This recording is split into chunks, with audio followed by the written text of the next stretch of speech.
आप लोगों को सबको याद है कि जब चुनाव प्रचार चल रहा था वो समय झारखंड का मुख्यमंत्री जी ने हमारा युवाओं को वादा किया था कि 5 लाख युवाओं को नौकरी दिया जाएगा।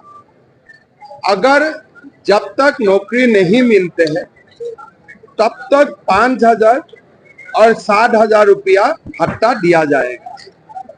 तो हम लोग तो इंतजार में थे कि आएगा आएगा आएगा आएगा, लेकिन अगस्त महीना अगर समाप्त हो जाते हैं उसका बाद 5 लाख नौकरी भी आने का संभावना खत्म हो जाते हैं और साथ में 5,000 और 60,000 रुपया भी नहीं आते हैं। 12 महीना 5,000 60,000 होते हैं, 5 साल में 3 लाख रुपया होते हैं, लेकिन युवाओं को पैसा भी नहीं मिला। तो इसीलिए हमारा भारतीय जनता युवा मोर्चा ने निर्णय किया है कि 23 अगस्त को हम लोग युवा आक्रोश रैली करूंगा। बाबूलाल जी और मैं बैठक में उपस्थित था।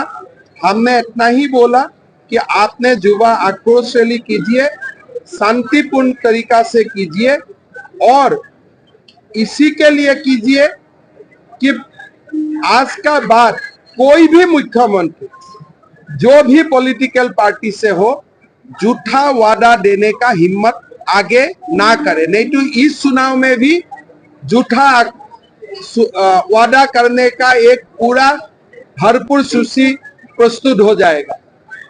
आज आप देखिए, हमको अगर माँ को 1,000 रुपया देना था, 5 साल में से नहीं दे सकता, कम से कम 6 महीना आगे तो देना चाहिए था।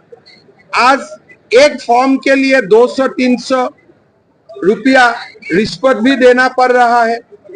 कंप्यूटर खराब है, 2 दिन 3 दिन काम छोड़ के हमको अपना केंद्र में आना पड़ रहा है, तो खर्चा ही तो 1,000 रुपया चला गया।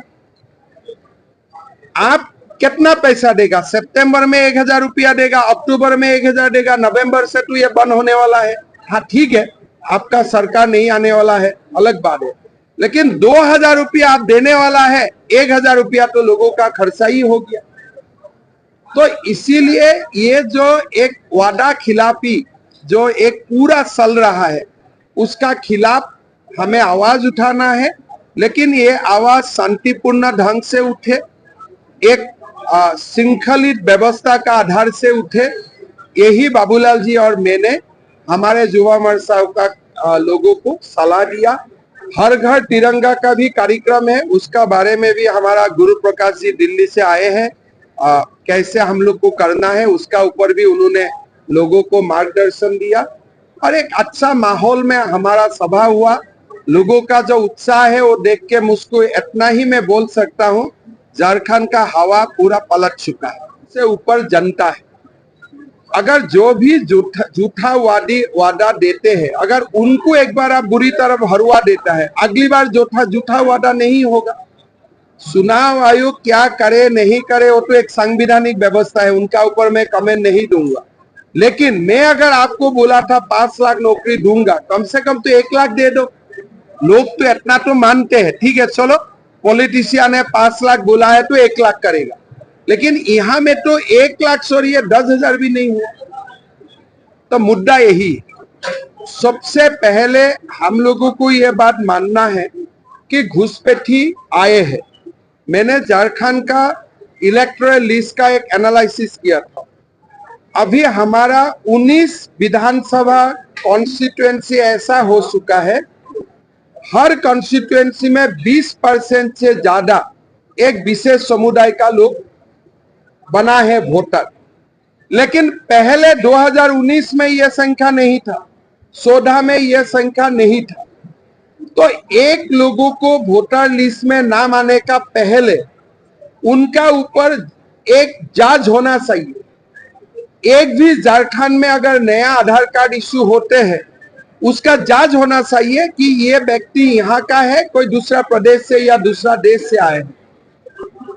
झारखंड में अभी तुष्टीकरण का कंपटीशन हुआ, हिसाब लगा के बैठा हुआ है कि ये 20% वोट अगर हमको रेडीमेड मिल जाता तब तो चुनाव जीतना आसान हो जाएगा। तो रेडीमेड वोट बैंक का यहां में कंपटीशन हो रहा है। परसों या कल मैंने एक ट्वीट किया हूं, बांग्लादेश में हिंदू का संख्या कितना कम हुआ है, समानुपातिक असम में कितना कम हुआ। मैं झारखंड और वेस्ट बंगाल का बात जानबूझ के मैंने नहीं लिखा। यहां में भी हिंदू का संख्या घाटा है, आदिवासी का संख्या भी घाटा है, हिंदू का संख्या भी घाटा। हम बांग्लादेश तक क्यों जाए? पाकुड़ में तो वही हो रहा है जो बांग्लादेश में जो हो रहा है, वही तो गोपीनाथ नगर में हो रहा है, वही तो तारानगर में हो रहा है।